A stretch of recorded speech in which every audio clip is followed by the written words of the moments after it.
Good afternoon and welcome to the first session of the Procedure Committee's inquiry into independent members of Parliament. A record 6 independent MPs were elected to the House in the 2024 general election, and our inquiry is examining the procedures and practices of the House of Commons and how they're working for independent members.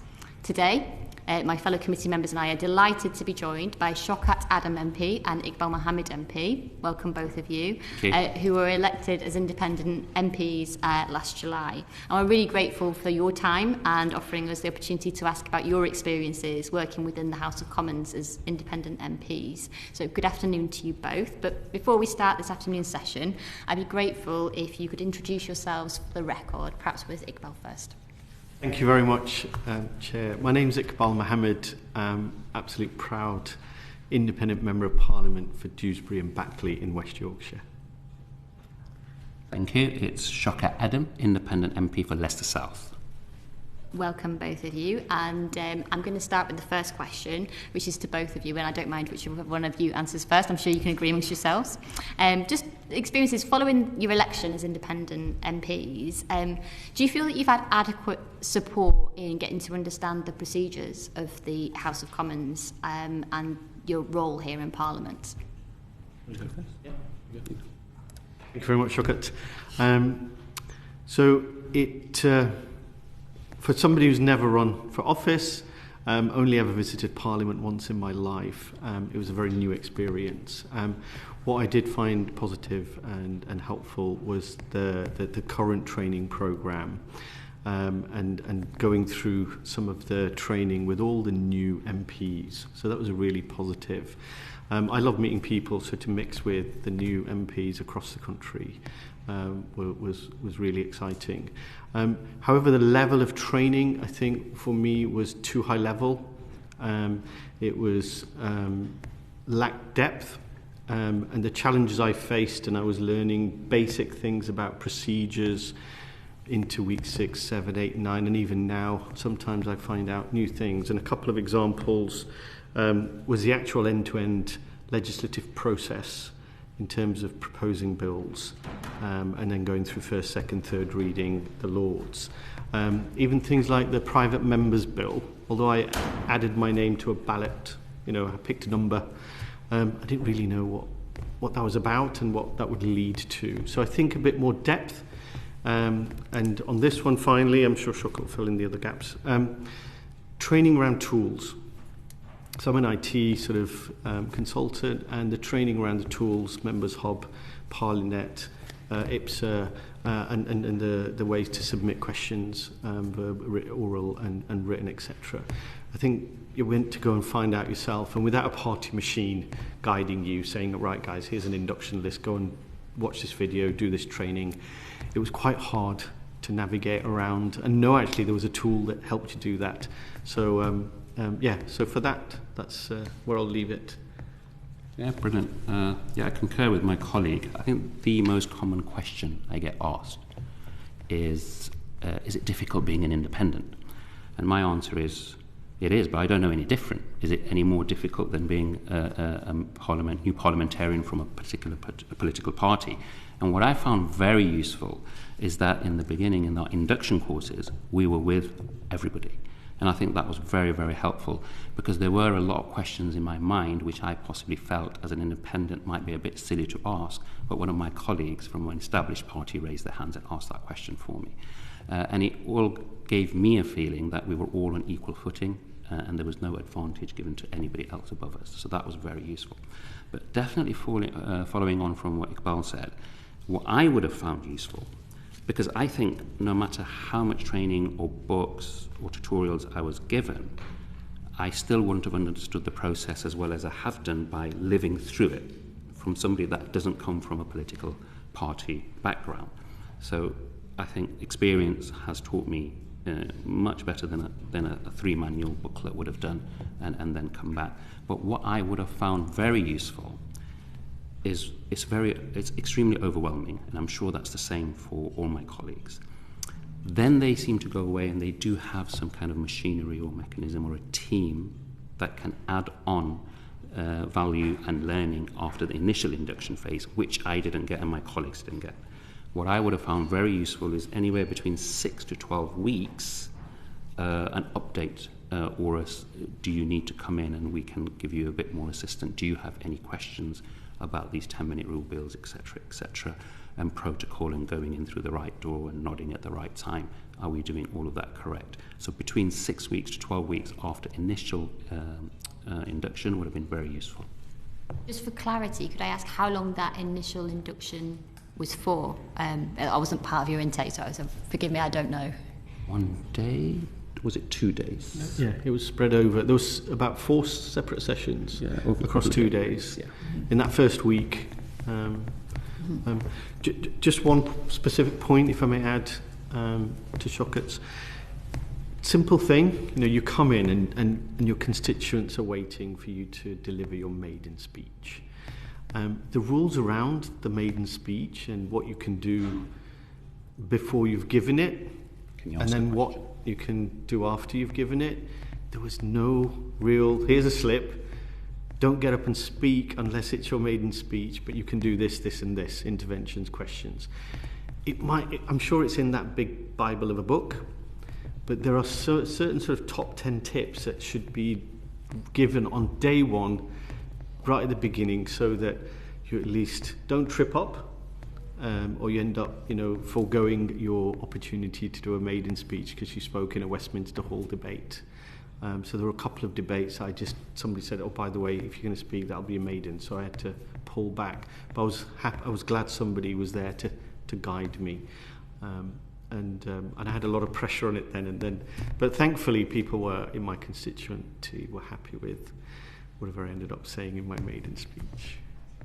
I'm going to hand over to my colleague Graham, who I think has got another question for you. Thank you very much, and thank you both for joining us today. I think there's, just on that principle of fairness and us all being on an equal level, something I think I'm particularly interested in. There's some information we have that shows that, broadly speaking, contributions in the chamber between the independent group and other MPs are roughly the same, but do you feel, and obviously the Speaker and the Deputy Speaker do have discretion to call whoever they choose, but do you feel as independent MPs that you get enough opportunity to contribute in different debates, statements and questions and everything else? I feel that we do overall. I've never felt that I have been ignored. This is a feeling that I get. This is judgment I'm making on my experience, because I do spend quite a lot of time in the chamber, that I do get called relatively late on in a debate, and maybe everybody feels that, but it's sometimes 2, 3, 4 hours later. and because I don't know if I can go out to the toilet and then I lose my place, but I think that, but I'm not sure if, because it's the first time ever we've had so many independents, if the Speaker and the clerks know where we should be going. I don't know if they know which part they should be calling us in. I think I've spoken so many times that I couldn't say anything that I haven't been picked, because I have been picked. Obviously, there's questions around Prime Minister's question times, etc. But that is something I think we've only been called twice as independents, and I think once we were picked as a Bob in the 7 or 8 months we've been there. Is that because we're independents? We're not a formal party. We're not sure. Iqbal, did you have anything else to add to that? So I concur with what Shockat said. I'm in there quite a lot when I think I need to speak and represent my constituents. I haven't felt ignored or not called. I think only yesterday, where I had, because the time was very tight and there was lots of people bobbing, I didn't get a chance, but I don't take that as anything about me. But again, we're at the end.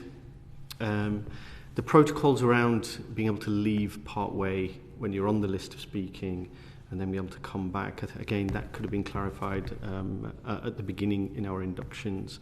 So people will pop out for water or a toilet break or prayers and stuff.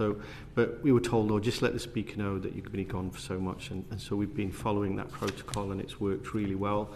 The Speaker, the Deputy Speakers, have treated me and I believe my colleagues really well, and they always check in if everything's okay. But just the protocols around. One thing that was maybe not procedural, and I think will be resolved when the chamber gets rebuilt or renovated. When you're walking in front of people on a bench, there's a very big risk of falling over onto the next bench, and I didn't realise that there was so little space. So there should be like a handrail or something. Interesting point, Iqbal, but I think it probably goes a little bit beyond procedures. Rationalisations. That's more modernisation, I suspect. But yeah. David, you had a question? Thank you. Thanks, Chair. Thanks both for your time and for coming. Really appreciate it. And just so far, a lot of what you've said chimed with me. So if that's any comfort, it's not just you, don't worry. As a new member, I share your experiences in some sense. Can I ask you just about, in terms of we want all members to be treated with fairness and treated equally, regardless of party or non-party affiliation. So I'd like to ask just about a couple of things that are available to all members. So applying for adjournment debates and Westminster Hall debates. I don't know if you have. I haven't personally as a new member. I don't know if you have. If you have, what's your experience been of applying for those? Do you feel you've been treated well and you've had opportunity to do that? I've applied for a Westminster Hall debate. I think possibly 2. One definitely. I haven't been selected, but again, I don't know what the ratio is for other people. I haven't applied for an adjournment debate, so for my Westminster Hall debate, at the moment I haven't been selected, but I haven't seen a pattern for me to feel any feeling victimhood of it. Do you feel you got support from the House authorities to make the application? Did it help you with that? And again, we could have done with a little bit more assistance on that, definitely. Iqbal, have you applied for? I haven't applied, so I haven't learnt the process yet. So again, that's something which I mentioned earlier in the inductions.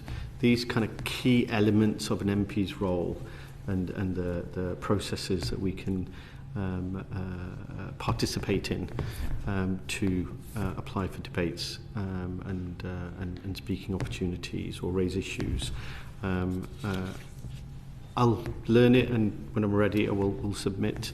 One of our colleagues did get a Westminster Hall debate quite early on, but I think he's submitting his evidence in writing. So I don't see any issues in the sense of being treated differently. I don't have any experience. I haven't applied, and I'm sure I trust the relevant officers to deal with it in a fair manner.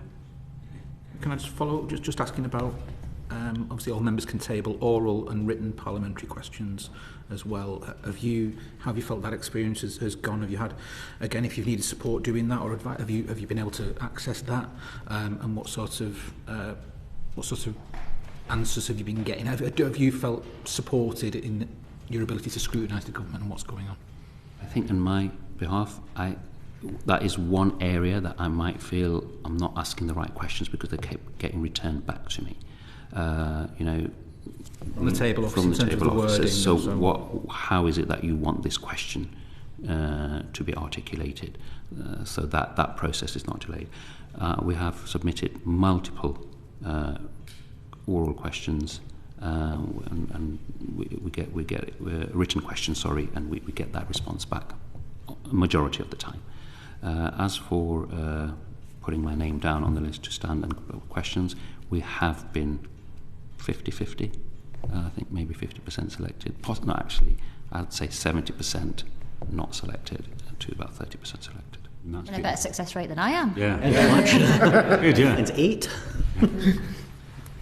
For myself, I've relied mostly on being in the chamber and bobbing, and I've been quite successful in getting called to be able to put a relevant question. So I get questions and I get information from constituents in real time, on an evening, the day before, or in a morning, and coincidentally, either they're knowing which minister is going to be at the dispatch box ahead of me, following up and remembering, and I've then turned those into very constituency-specific questions, and I've been able to pose those to different ministers. I haven't really leveraged the portal for submitting questions, but again, the portal I sort of stumbled on.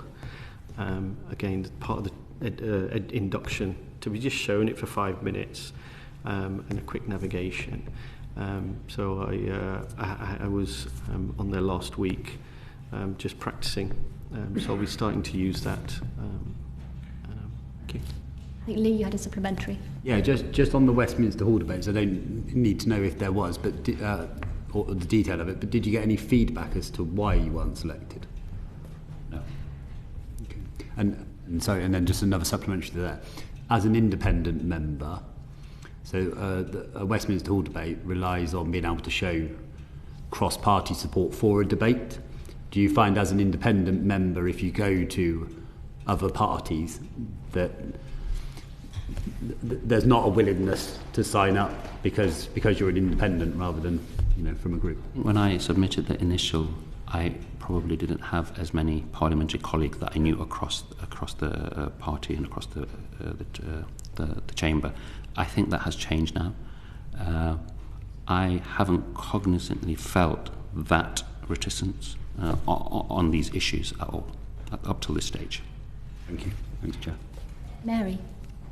Thanks, Chair, and welcome to both of you.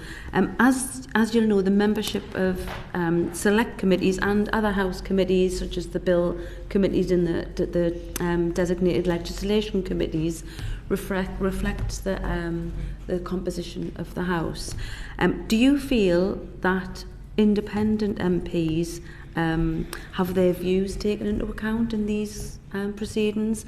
And also, to what extent do you feel personally that you've been able to contribute in these aspects of parliamentary business?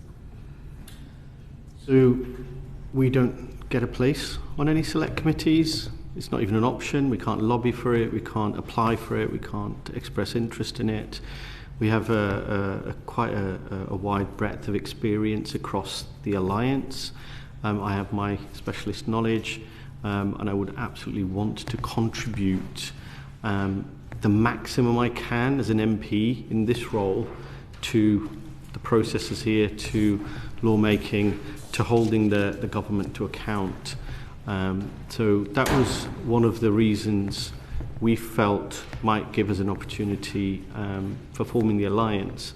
There's many things that are common and that we believe in jointly, but the quick realisation that we can work together to better represent our constituents led us to the Alliance. But that didn't open up any opportunities for a seat on a select committee.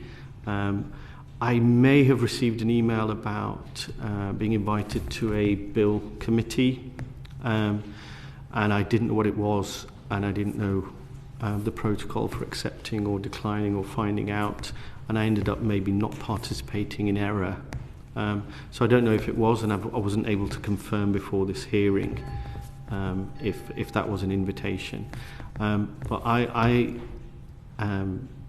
feel very strongly that this is a unique opportunity given to me to represent my constituents, but also to represent, to be a voice in Parliament and to try and hold the government to account. I'm not intimidated. I think the place is the place. You get used to it. But when other MPs may have opportunities that are not available to us, I don't know what impact that then has on our ability to fully represent. But we are definitely would be willing and interested in participating as much widely as possible. Shockat? Yeah, so obviously I am part of multiple APPGs, which I find very useful, and then creates that cross-party alliances as well. But from select committees, it does feel we are not able to contribute from the expertise that we bring. We're still as elected as any other individual from any political party. We hold the same mandate. So I feel that is one area that we miss out on, and I feel my constituents miss out on from the expertise that we hold in certain areas, like everybody in this place does. Do you feel you would, for instance, if it was a bill committee, the bill committee is chosen, but you can also show some interest and say, because of my expertise, I would like to sit on bill committee. Have either of you tried done that? I think I've tried in one, and I wasn't accepted to be part of that. Okay. I spoke on the data bill before recess, and where the minister actually proposed or encouraged people, not just me, other speakers who had suggestions for improvements, to put their name forward to participate in a bill committee. And until that point, maybe it's on me. I wasn't aware that I could volunteer or express an interest. So I think knowing where we can express an interest, and whether it's immediate or in a few months' time, knowing that people know that we're available and would like to help and contribute, knowing that at the beginning, so we can get our names in and our interest shared, I think might help. Just finally, I think, in terms of the delegated legislation committees, if you want to go on that, I'm sure there'll be lots of people who will bite your hand off. Trying to clear a diet. Loads of them. Especially the 9:30 ones. You can have a few of mine if you like. I've got a couple of supplementary questions about committees. I'm going to start with Gurinder and then go to Graham. Thank you, Chair. So just to understand in relation to select committees, you've expressed your dissatisfaction not being able to participate in those. So just to understand how important that is to you. So were you aware when you stood for election as an independent that for example, select committees you wouldn't be able to take part in if you were elected as an independent? Yes, I was aware. You weren't aware? I wasn't aware. You weren't aware. So, okay, that's interesting, because my follow-up question was then, if you were aware, which you were, then would you still have stood as an independent, knowing that? You would. I knew that. That's why I still stood. Yeah. Yeah. So, in that sense, then, how important is it to you if you know that you're not going to be able to participate in that, but you still put yourself forward for the role? It's still very important, because select committee is one aspect of a huge fraternity here. So therefore, it was so many other things you see before a select committee when you wish to be elected. I mean, I'm sure somebody does get elected primarily just to be in the select committee. There's a lot of other representations I can get. And I would definitely have stood, knowing what I know now. Nothing changes that fact. Okay. Thanks. And Graham? Just very briefly, there's a convention in the House that the third largest party, is responsible for essentially to protect the rights of smaller parties and independents. Is that something that you were made aware of during some of the induction? And slightly related to that, there has been some instances in the past where independents have sat on select committees because of particular specialities, but that's required another party to give up essentially one of their seats. Is that something, again, that you were aware of or had been made aware of during the process of the inductions? I wasn't aware of that. I wasn't aware of either of those things. Thank you, that is helpful. Thank you, Chair. And a bit of a quick supplementary from Lee, and then I think he's got another question for you as well. Just on the select committees, have you ever provided evidence to a select committee as any member could do? No. They're doing so now. They're witnesses. It's a bit different from if another select committee is doing an inquiry and a call for consultation or evidence, then as an individual member you could submit evidence to that committee. No. There's two parts. One is knowing that you can put yourself forward to provide evidence to an inquiry, but the other part is what's the process for suggesting areas of inquiry to a select committee. So there's an EDM form, there's a questions form, but I didn't find anything that says, you've got something that you want a select committee to look into. And I think knowing that as well, especially in area of specialisms that I'm from pharmaceutical, food background, engineering, etc. And there's certain things that I campaigned on, and that I want to at least be aware of what's going on, which select committees look after or oversee this, what inquiries are happening, and then put myself forward to provide evidence or suggest areas of inquiry for consideration. Thank you. Thanks. Michael? Hi. So I think part of why we're here is obviously in September last year, Jeremy Corbyn MP wrote to the Speaker saying that yourselves and several other independent MPs were forming a technical group Can you tell us a bit more about why you took that decision and what procedural benefits you were hoping to accrue by doing so?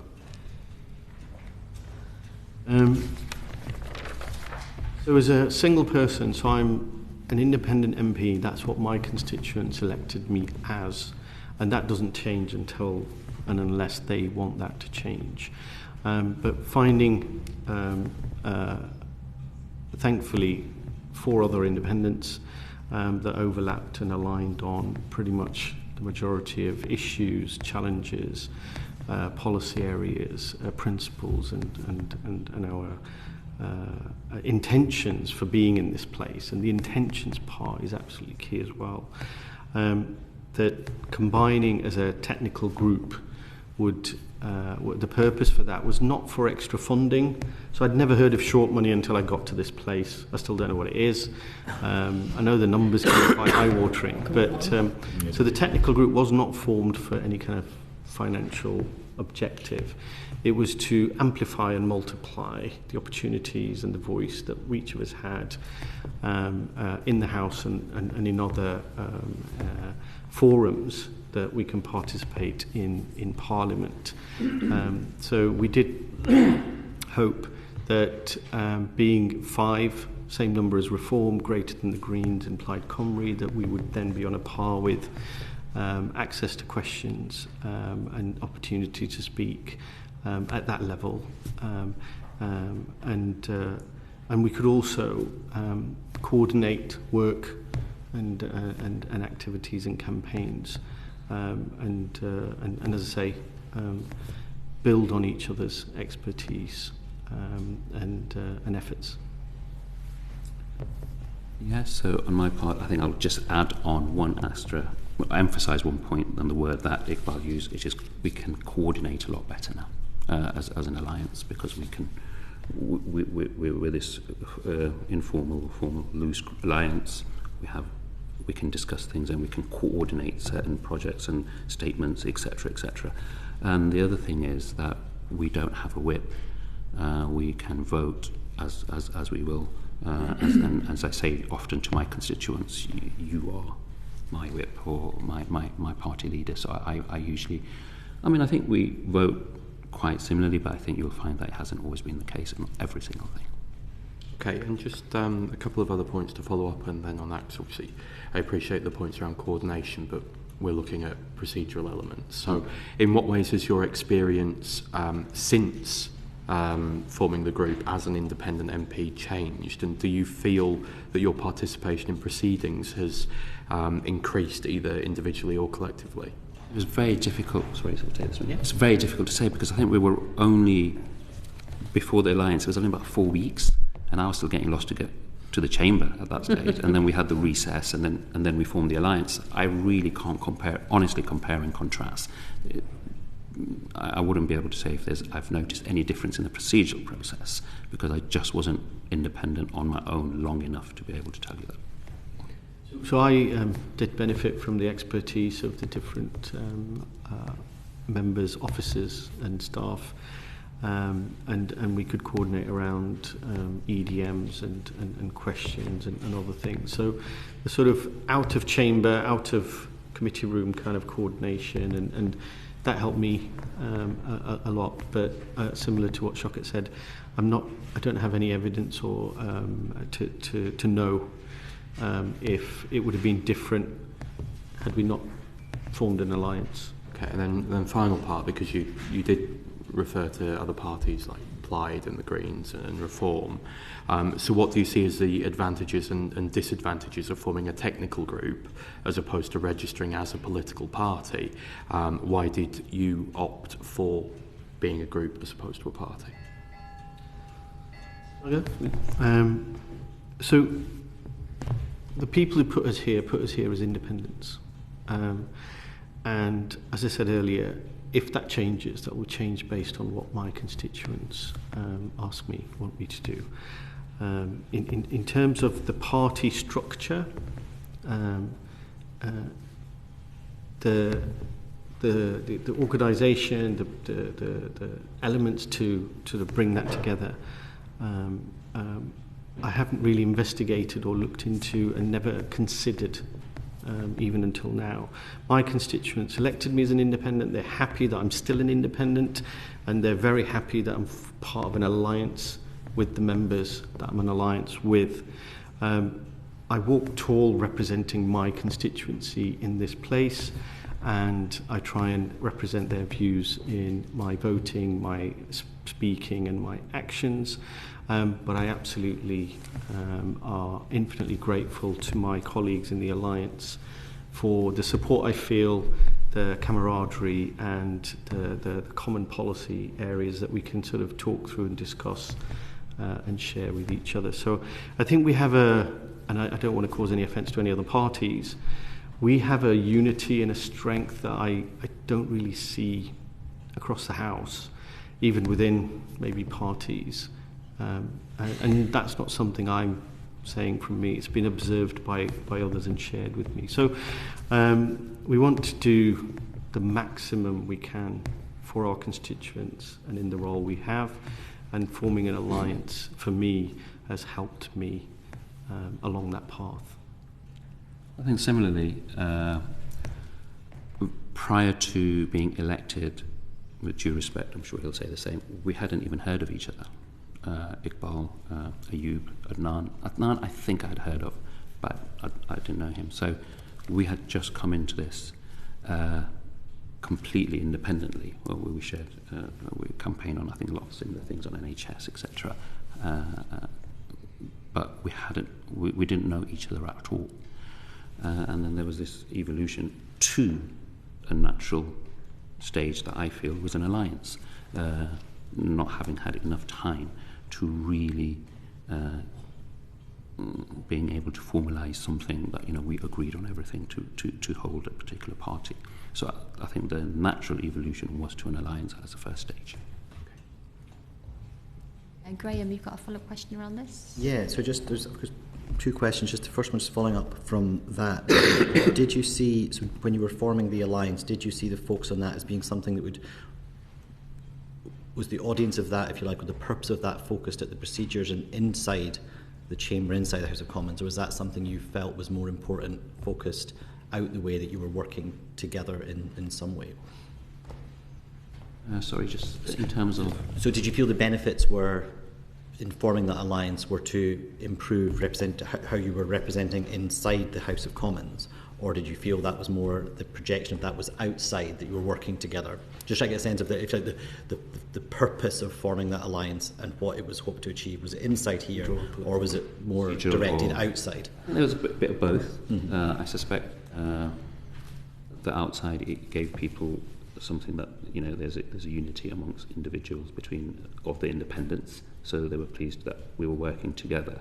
And in procedurally, we would hope that with our numbers there would be certain changes as well going forward. Primary for me was the impact in this place. So being one alone, one of five, and having that coverage. And if I'm not there, I'm not around, and there's an important topic, I know somebody's there, they'll be speaking and they'll probably be saying what I would be wanting to say. Participation in the questions and being selected for things. So that's the primary aim. The wider communications benefits for the outside world and my constituents, they saw that as a very positive step as well. So it sort of ended up with, I had benefits on both sides. But the primary objective for me was to be as effective in this place. And the alliance, as Shockat said, was a natural sort of formation. Thank you. And so I just pick up on the point you made there about short money. Iqbal, I think if it makes you feel any better, none of us really understand what it is either. Certainly I didn't before I was elected. It is available to all opposition parties in the House that either secure 2 seats or 1 seat and more than 150,000 votes at the previous general election helps those people run offices. Do you feel this should be extended to technical groups or political parties formed after an election? And if so, why? It's not something that I have spent too much time thinking about. I'm not advocating for it. It's not something that has really crossed my mind. obviously, not being part of a political party means that we are at a disadvantage with what we could spend our resources on in terms of assistance, etc., etc. You know, there's parties that I think with the same numbers or less than us that have a lot more money. But that is the rules, that's always been the regulation, that as you're a party, you come in, and not once you become a party, that could lead to lots of avenues. So I'm not advocating for any change at this stage. So, to build on what Shockat said, I was elected as an independent, to put in all my resources, intellect, time, energy, and some finances that I was able to use for serving my community. And I would like the opportunity to be able to do that to the maximum in this place. Short money, thanks for the summary. There's two views. As a voting member of the public, didn't understand it. I'm sort of still don't understand it. 8 months into a role, it's sort of opaque, but it is what it is. But whatever it is, whether you abolish it completely and you have some opposition leader support, of office support, because that's important, so nobody gets anything, or every member gets the same, and it's linked to constituency and not number of votes across the country, because a party that got millions of votes and 5 seats, the 5 members are representing their constituents, they're similar sizes to ours. They're not representing the millions of votes across the country. So that's a bit of an anomaly. So it's either abolish it or equalise it. That would make sense to the public. So I'm speaking as a member of the public rather than asking for a change or anything. But it just seems a bit odd that that there would be a difference in between members. Thanks for coming along today. It was a supplementary. Just wanted to take you back one question. We were talking about the advantages of being an alliance. Could you think, if you were to be given technical group status, do you see if there'd be any disadvantages to that compared to your current sort of independent status at the minute? In terms of procedural, no. In terms of obviously the mechanisms that go behind having been part of a political party, then obviously that opens up a whole different cans of worms. Yeah, I don't see any disadvantages of being formally recognised as a technical group. The challenges of a party I've never been in, where never tried to start one, so they would be many and would probably distract us at the moment from the work we've been elected to do. I was thinking more about if there'd be any sort of changes to the procedural ways that you're currently informally working just now. Procedurally, I think there would. All I can see is advantages to it. Thank you. Thanks, Chair. Gwen, did you have a quick supplementary on this question? Supplementary on the short money one.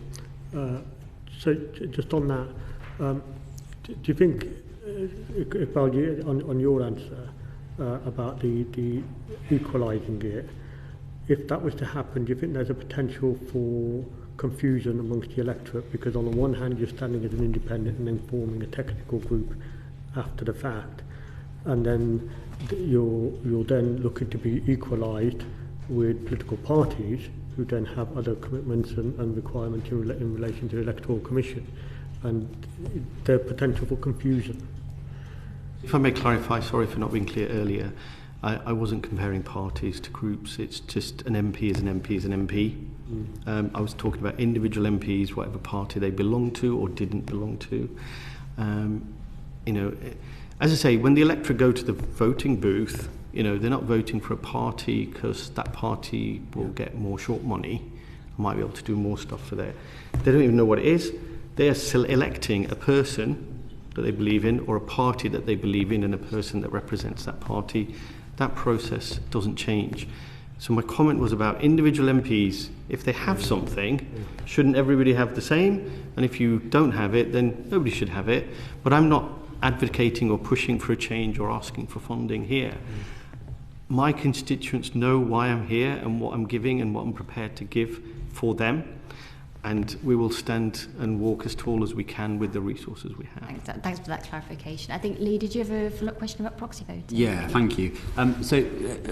Potentially a two-part question. So, first of all, are you aware of proxy voting within the House? Okay, excellent.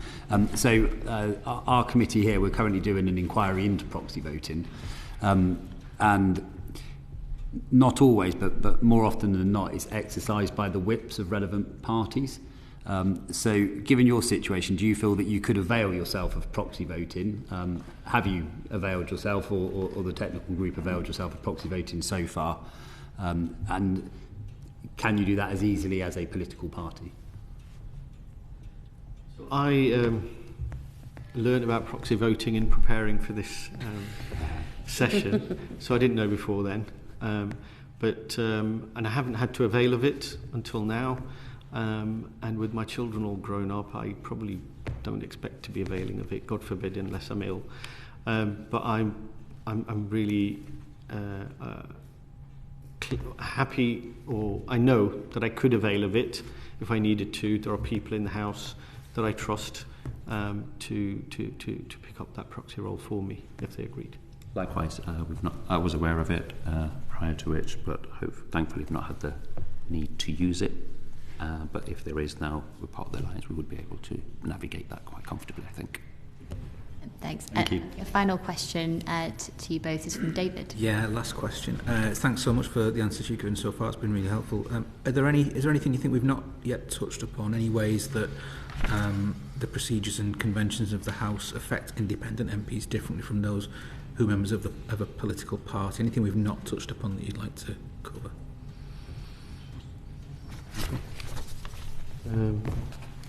Just final check.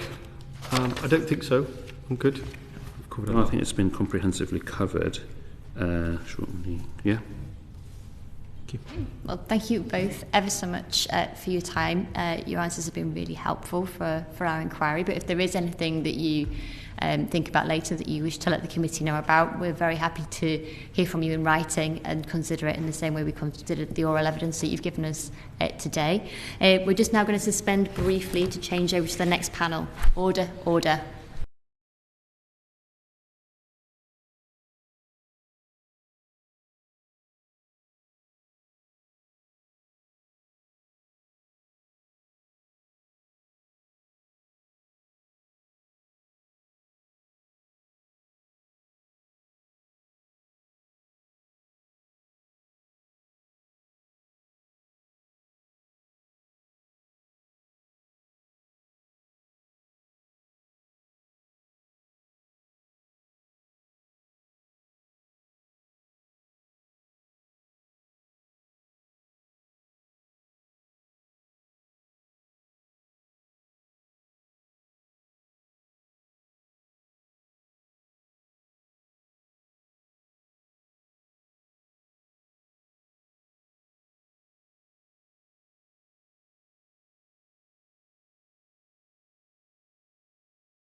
Order, order. We now come to our second panel of today's session on the status of independent members of Parliament, and in this panel we're exploring the status of the procedural status of MPs who were elected for a political party but who find themselves becoming independent during the course of a Parliament, for example through suspension or resignation of their party whip. This afternoon I'm absolutely delighted to be joined by Byrne MP and the Right Honourable John McDonnell MP. You're very welcome. Ian and John were both elected as Labour MPs in the July 2024 general election, but have had experience of being designated as independent members owing to a temporary suspension of the whip. So good afternoon to you both. We're really grateful for your time. Could you please introduce yourselves for the record? John McDonnell, the Member of Parliament for Hayes and Harlington. Ian Byrne, Member of Parliament, Liverpool West Derby. Thank you. I'm going to start with the first question. Our inquiry is obviously examining the status of independent MPs within procedures and practices of the House. Did your ability to fully participate in all House of Commons proceedings change as a result of your suspension and redesignation as an independent MP, and if so, in what ways? I feel a bit of a fraud being here, because the only reason I'm here is because I wrote to the Speaker and said, I'm classified when I vote, and the media have picked this up as well, as independent, when I'm not. I was not elected as an independent MP. I was elected as a Labour MP, and I've had the whip suspended, not withdrawn, suspended for 6 months. I've done my time, but I'm waiting to see the future. And I simply wrote to the Speaker because I said, this is calling me an independent is causing absolute confusion in my constituency, and the reportage of it is inaccurate. I'm a suspended Labour MP. The only sanction that is held against me as a result of that suspension is that I'm not able to attend the Parliamentary Labour Party meetings. It's a terrible sanction.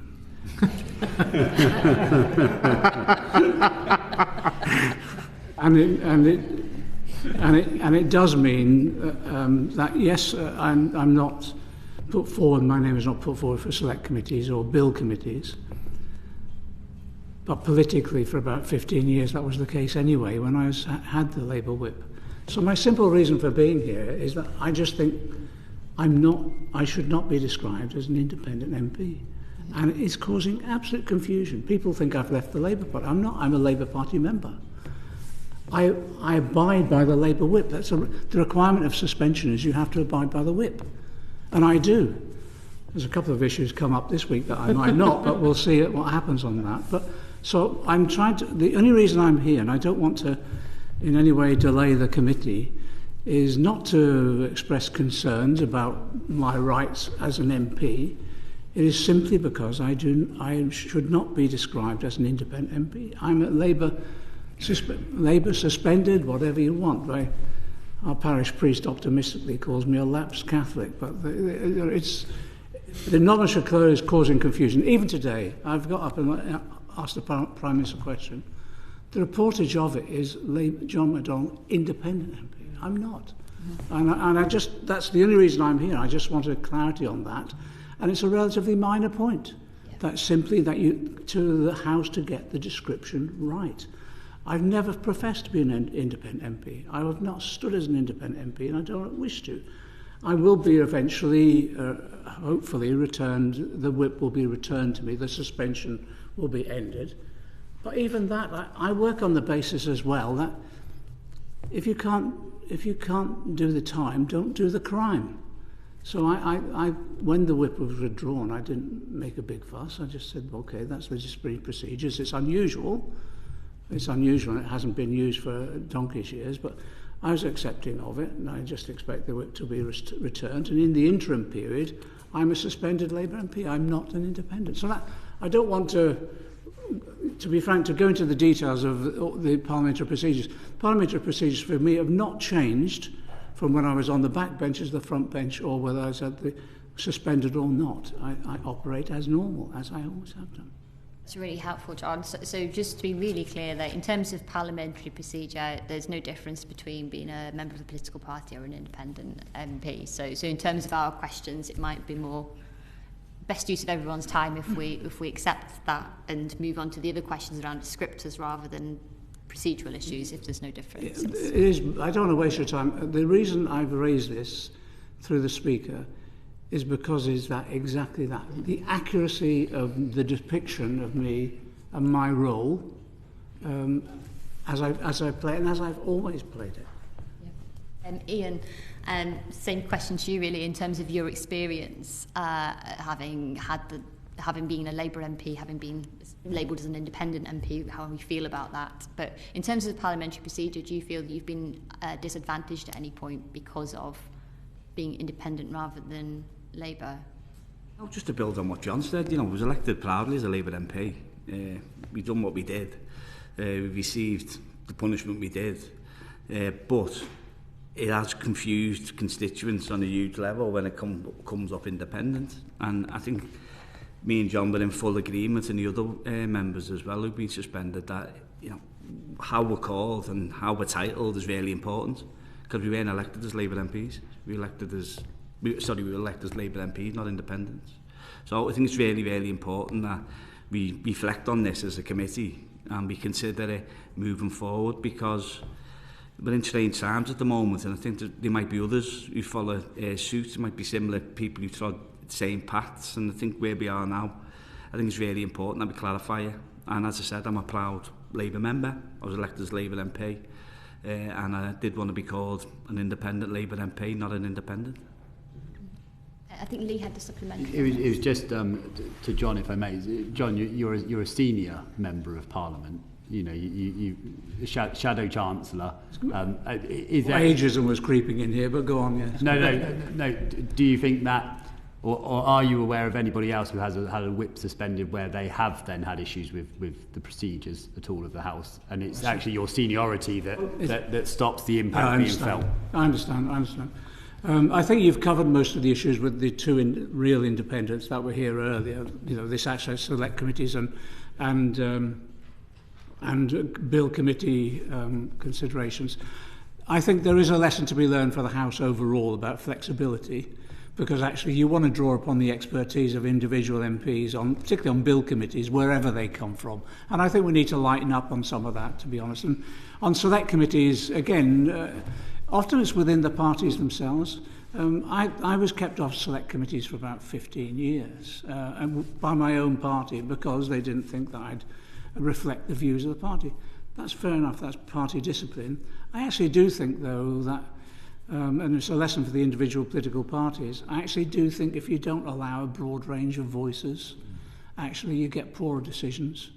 What worries me the most is when the heavy use of a whip, and this is beyond the committee, but the heavy use of the whip all the time, I've been here 28 years, nearly, the heavy use of the whip is when the biggest mistakes are made, when people don't have a, inverted commas, independent voice. They express their own valued judgment rather than just toe the line, if you like. And it's interesting, one of my colleagues, Andy Byrne, when he was here, again, we would have discussions about the use of the whip at that time. He was on the front bench. I noticed in his recent book, he was arguing for the withdrawal of the whip process altogether. I don't agree with that. I think you need a bit of whipping for basic disciplinary and just to gather people together, and so people know there are basic procedures you're meant to follow. But the overuse of the whip actually means, I think, you wind up with poor decisions, and you draw upon the proper judgment of individual MPs and the expertise of those. But in my own situation, as I say, I'm not arguing the whip was withdrawn. I accept the disciplinary process. It's unusual in our party for us to go that far. Usually what happens is that if you're suspended, it's often it will be over a political issue. When the whip is withdrawn on assassination attempt for a minute. When the whip is withdrawn, it's usually an indication of a permanent withdrawal, and that's often linked with the perpetration of a crime or something like that, behavioural issue. Yeah. I think Ian wanted to just touching on that. So you talk about the bill committees. So I was suspended in July I'm the lead for the Hillsborough law in Parliament. That's coming down the line, and hopefully that'll get reintroduced. Well, the first, it'll get laid down before the anniversary in April. So I think it would have been a loss if I wouldn't have been able to, put myself forward to be on that bill committee, to drive something which I fought for with Andy and Steve, who put me on, who asked me to take up the reins. So I think that's something we should reflect on, because people will come in here and they might be a member of a certain party, but they might have the ability to serve on a bill committee. The two MPs that were before us, they've got their expertise as well, and I think it's something we need to reflect on, maybe to future-proof this place, because moving forward in future elections, there might be more independents come in, there might be a different style of, electoral makeup. So I think we need to think carefully about moving forward, and maybe that goes into the select committees as well. But as John said, I loved me 2 stints on the select committees last parliamentary session, but once we got suspended, I knew that wasn't going to be for me. But I think the bill committees, I think there should be the ability for people who are independents potentially to serve on their bill committees and give their expertise. I think that's really important for this place to reflect on. James. Thank you. Slightly preempted my next question, but I think it'd be useful to probe. And I'd like to just sort of probe you, John, on the suggestion you had made when you wrote to the Speaker. So we were going to ask about when the whip is suspended, either temporarily or permanently. The independent tag is used. Indeed, if you quit the whip. Now, clearly, you don't feel that that's appropriate when it's a suspension because of the confusion as you've outlined. So, what have you any thoughts if it was a kind of permanent situation, if someone resigned the whip, whether that would be appropriate? That's a good point. When it's a suspension, it should be honestly depicted as that. That's my view. Otherwise, it draws absolute confusion. And if it's someone who's resigning the whip, resigning from the party and all the rest, but they were elected on a party basis, I've always argued they should go back to the people who elected them. I think there should be a by-election. And I've always argued that the case, because it's a permanent change of your political position, if you like. And the reality is, no matter how much we think of it, of our individual roles, people get elected on the basis of their party usually. Yes. So that's the argument I've always had. Mm-hmm. That might come back and bite me eventually, but we'll have to see in the future, won't we? No, I think John. Just to probe, because obviously you did write, as you said, you wrote to the Speaker about this because of the confusion it caused, and you suggested that your description be changed to Labour brackets suspended. Could you sort of outline what you thought that? Not particularly well, is it? Really? It doesn't read well, does it? Any form of words that basically incorporates the two. It just depicts that I'm Labour. I'm following the Labour whip. I'm a Labour Party member. I was elected as a Labour MP. But I'm suspended at the moment. So there has to be some form of words that enables that to be depicted when we're being described. It isn't just on the voting slips. It isn't just on Hansard. It's out there. I was on Sophia Ridge. I regularly do Sophia Ridge. I got interviewed there, and the producer was saying to us, an independent MP. I said, I'm not. And then I did another one, she repeated it, and then she came to the producer and said, he's not, he's told you that twice. It's that sort of thing causes absolute confusion. Just to sort of follow up on the kind of description, I realise you put a suggestion, but actually there's a degree of flexibility you want to explain it. Obviously, there are two forms of suspension of the whip. There's the kind of sort of party discipline process of you've broken a whip and the whips have decided to withdraw it for a period. But also, obviously, as we saw in the last Parliament, often people lose the whip because there's been a misdemeanour either in the House or in the wider world. I think there's a danger in the sense that you end up with, if you're described as Labour suspended or words to that effect, that actually that causes additional confusion rather than being seen as usually actually being incriminated with something you haven't done. Usually when there's a disciplinary matter that's based upon crime or something like that, it's more of a permanent exclusion, permanent withdrawal of the whip down is a political suspension. That's the usual practice of the House. But as I say, I don't think this is a huge issue. I think it's just a matter of clarification, really. As simple as that. Just a quick one. We just wondered whether, when you kind of reached it, was there any discussion with the whips about the descriptor, or was it that not a conversation that was had? No. I have a regular conversation with the Chief Whip, as you can imagine, but on a number of topics. But on on this, I don't think it was the party process that got involved. It was the House procedures, and so I think the parties largely followed the descriptors that the House lays down. That's why I wrote to the Speaker and not to the leader of the party. That's helpful because we have probed that with the House authorities in previous sessions, so it's useful to hear kind of this. Well, whoever's to blame, let me know and I'll write. Tracy, did you have a follow-up on this? It was just really to ask Ian a similar question. Do you think there was any other descriptors that would have been useful for you should, during your suspension, it would be different to John's position? I think we could agree to a form of words when it happens. I think Labour suspended. I think that was fine. I just thought I did want to keep the Labour Party in. I think that's what John was looking at, and myself as well. I think it just to avoid the confusion within the constituency, because it did cause an awful lot of confusion. People who obviously we were elected in within a month, we were called independents, and people were saying, well, they didn't vote for an independent. As John said, people vote for the party, not for the person, normally 9 times out of 10. So it did cause a lot of confusion. So I think it's something that just needs to be reflected on. Because people rightfully say, I didn't vote for you as an independent. No. Yeah. You know? And I said, no, you didn't. That's why I follow the Labour whip. And I'm a Labour... as far as I'm concerned, I'm a Labour MP. I'm suspended from the whip. I'm still a Labour MP. Yeah. And I think people rightfully argue, well, because what's happened now, because you've got an independent group, the technical group, because of that, people think we're part of that now. Mm-hmm. I'm saying, no, I'm not. You know, much as I like Jeremy Corbyn, but I'm not part of that technical group. You know, something like that. I think people do get confused when you say we're still following the whip and you're suspended, and they say, well, you're an independent now, aren't you? So it's all a bit murky in people's minds. So I think it needs clarifying. Thank you. So Christopher. Yes, as somebody who very much supports the principle of independently minded MPs, can I ask you, John, first of all, obviously if you are elected as a Labour member, and then the Labour Party expels you, then you're no longer entitled to the party political descriptor of being Labour. But unless or until you are expelled, is what you're saying to us that you should be entitled to continue to use that descriptor as being a Labour Member of Parliament, and then whatever else you want to put in brackets after it? Yes, exactly that. You see, in our procedures, again, the suspension of the whip is very rare. It's happened in the past, and Aaron Bevan and people like that. Harold Wilson. And so there's real prospects for people who've been suspended. But in our party... time may it come?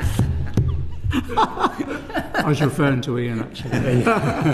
But with us, what happens is that the whip is suspended, the party membership continues, and as I say, you're obliged to follow the whip, which we do, and you're entitled to operate as a party. So I went to the Labour Party conference. I'm allowed to go as a party member, not ex officio, that sort of thing. So we've got to make sure how we describe each other actually reflects the reality of what it is. If you're expelled from the party, well, that's it. You're out. And on that basis, the individual have to make their minds up about what they do, whether they remain in or whether they go back to the electorate, basically. But that's the difference, suspension as against the expulsion. But also, in terms of the procedures, I still follow the briefings the party gives us. And if there's an issue, the procedure now as well, under our own standing orders, although they're being revised at the moment, if any party member who's in the House or whatever, and that includes us, even though we're suspended with the whip, if we're moving amendment to the bill, or we're putting an early day motion down, the onus is upon us to contact the front bench member on that bill or that particular issue to inform them of what we're doing. You don't have to have permission, but you have to give them notice, and you have to have that opportunity to have that discussion and debate and allow them to persuade you otherwise, or you be allowed to persuade them otherwise. So we abide by that. So is there a distinction in your party between having the whip withdrawn and the whip suspended? Or is it amount to the same thing? I think the withdrawal is on a permanent basis, the suspension is a temporary one. So when we were suspended, we were given 6-month sentences. Simple as that. So you could still have the whip withdrawn, but not be expelled from the party? Yes, yeah. So, but I think the examples in the past have been usually simultaneous. It's usually, if it's so serious, you'll have the whip withdrawn and you'll be expelled as well. With us, it was suspension, but you continue on as normal as a party member. if you were going to have a descriptor after your Labour temporarily suspended, or it could also have Labour withdrawn or something like that. Is that what you're really asking? Labour or innocent or something like that. You know. I think no. The reason I wrote to the Speaker, just to clarify things, I said Labour suspended, and that's what we are. Really. I just wanted to reflect the reality of it, because it's caused confusion, and it also just it does undermine your position within the constituency itself. You know, people raise it with. This sounds bizarre because there's so many other issues we deal with, but people raise this on a regular basis, and I have to say, no, I'm not. No, I'm not an independent. I'm a Labour Party member. I'm suspended. I've had the whip suspended and whatever, but that's all. I'm proud. I've been in the Labour Party 50 years. I've been in most probably twice as long as those people who suspended me, but there you are. And I'm proud of that. I don't want that disassociation. It's as simple as that. Thank you. Lee. Yeah, thank you. So the members' website shows party. The House of Commons website shows members' party affiliation. I think we're quite clear on what your views are on the descriptors. But should that profile say more about why any given period was served as an independent or Labour suspended, and then should those periods actually eventually be deleted off that record? So once your suspension's over, there's no need to have a track record of every time you got suspended. Yeah. I don't think people are interested in the record of crimes against the party. All right, simple as that. So all I'm asking for, I think Ian agrees, is I don't think people are interested in the ins and outs. They just want to know your status. So at the moment, is John McDonnell independent? Well, that's not the case. Is John McDonnell Labour suspended? You know. If we go into more detail, I'd save that for the memoirs, really. Be a long charge, John. Michael? Yeah, thanks, Chair. So obviously it's the Procedure Committee. Let's talk about some process. If there were more descriptor options other than just party names or independent available, how do you think the process should work for a member choosing how to describe themselves? The way the House operates at the moment is party labels. And I think that's the best way to do it. And if people want to describe themselves, and because they were elected as independents and they want to describe themselves as independents, that's fine. But actually, I think for clarity purposes, the party labels are useful. That's why I want to maintain a party label. Okay. Yeah, absolutely, Michael, yeah. Okay, and then to follow up on that, then, to what extent do you think that the political parties themselves should have a say over the use of the party name in member affiliation descriptors? Good question. Yeah. I think there is a role for the party to have to say, and I'd expect, for example, in my situation, the Labour Party would want clarity, which is I'm Labour and I'm suspended. But yeah, if they want to go further than that, I think that does imply that they're furthering the disciplinary process. And if that is the case, we should build it into the party disciplinary process so that people know the potential sanction there is. Yeah. Anything, Ian? No, that's a fair point. And then there's a couple of small points. Do you think there are any risks attached to allowing members to choose their own descriptor if more were available? There might be some literary offences, definitely. I honestly don't, but I'm not arguing for that. I actually think when people stand for election, their descriptor that they use then to the electorate is the one that they should hold to. Should carry through Parliament. Yeah. And then amended if suspended. Yeah. And then finally, and it sort of harkens back to the earlier point, to what extent do you think that the parties if there was a difference of view, should have the final say as, say, the owners of the brand? They'll always have the parties themselves have to. That's how they.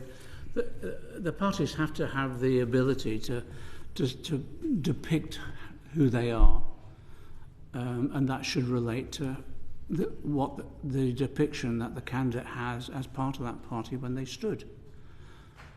But as actions of the party take place, they should also be allowed, therefore, to ensure that depiction is updated, if you like.